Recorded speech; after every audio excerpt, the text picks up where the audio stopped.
Now, a new challenge has been made in the High Court today over a person's right to die. Terminally ill Noel Conway, who has motor neurone disease, wants to change the law to make assisted dying legal for those with less than 6 months to live.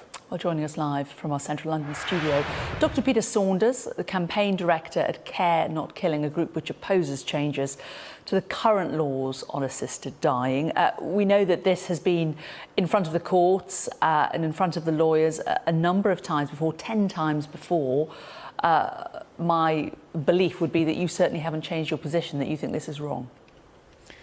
No, we haven't. What Noel Conway's trying to do is to argue that the Suicide Act of 1961, which imposes a complete ban on all assistance with suicide, is infringing his right to privacy and to family life under the Human Rights Act.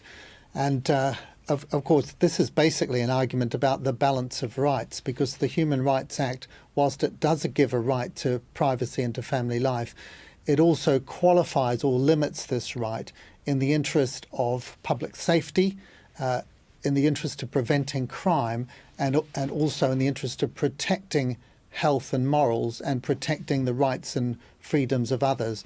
And our case has always been that if you change the law to allow assisted suicide in any cases at all, then this will have collateral effects.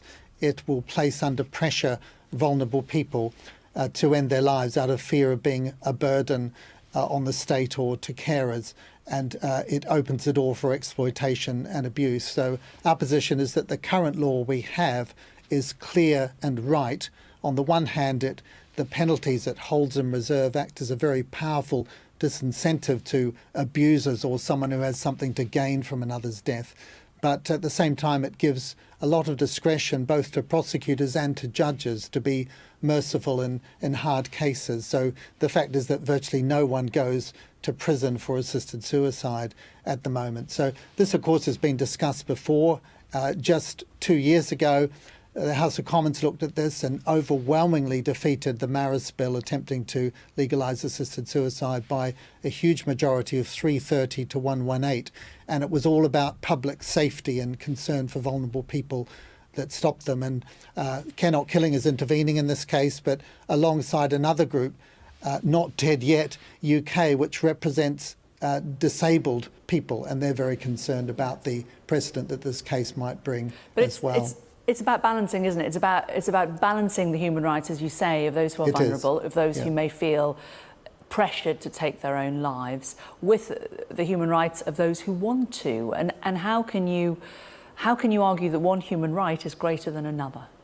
Well, that is true, but we believe in a free and democratic society that there are limits to human freedom. That's the whole reason that we have laws. Every law stops some person doing what they might desperately want to do. So part of living in a free democratic society recognises that the laws will stop us doing some things. And the case here is that the danger of changing the law to allow this man the freedom to have someone help him kill himself, which is effectively what we're talking about, is outweighed by concerns about the damage it could do to others. And our argument, we're called Care Not Killing because we believe that the priority should always be given to making the very best care for people much more widely accessible. And we're talking not just about physical symptoms, but also the social and psychological and spiritual needs as well. But we need to be aware that,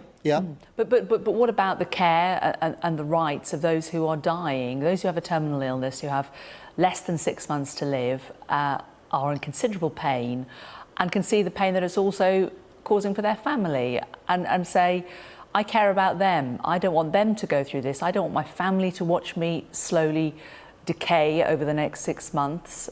I want to be able to leave them at a time of my choosing, at a time when they remember me for who I am. Yes, these are very powerful arguments. And as a doctor, a general surgeon who's managed many dying patients and having experienced difficult deaths personally in my own family as well, I really do understand the kind of pressures. But I think we've got to recognise that this sort of case is extremely rare. There are about 5,000 people with motor neurone disease in Britain at the moment. 3 of them die every day. Only a tiny, tiny minority of them want a so-called assisted dying. The vast majority want assisted living to be able to have good care. And motor neurone disease is not a condition that's associated with pain in great measure.